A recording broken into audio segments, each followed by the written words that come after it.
Lincoln, can you talk a little bit about what we're looking at here and put this into perspective that I think a lot of people will appreciate? Yeah, absolutely. So we specialize in identity threat detection and response. And that is such a mouthful, and that usually makes people turn their ears off and say, I don't know what that is. But a lot of people have actually seen this play out in real life on Facebook of all places, right? These identity-based attacks seek to impersonate real users.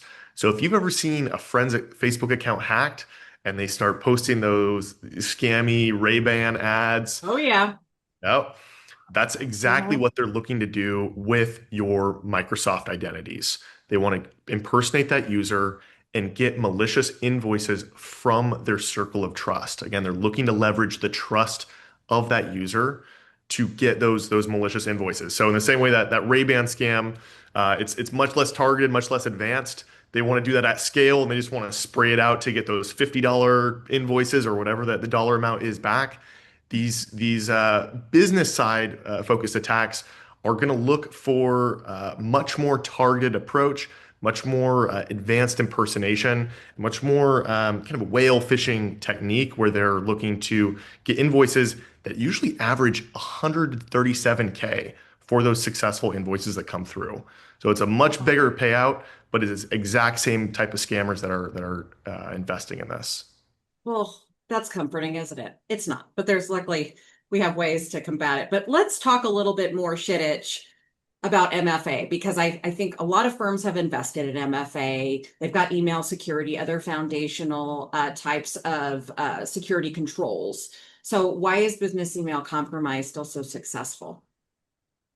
Yeah, I mean, look, I think the first thing we need to do is recognize that the firms have made the right investments. MFA, email security, endpoint protection, and of course, user awareness training, they all remain extremely essential, and they're doing exactly what they were designed to do. But the challenge that the attackers have is that they've changed their approach, right? The attackers have been evolving over a period of time. They've seen all of these controls in place and they've also changed their approach.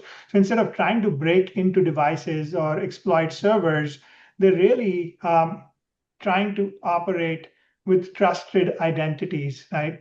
That's the key there. If they can authenticate as a legitimate Microsoft 365 user, they inherit access to your emails, files, Teams, SharePoints, right?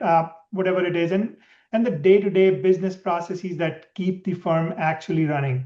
And that's why business email compromise continues to be so effective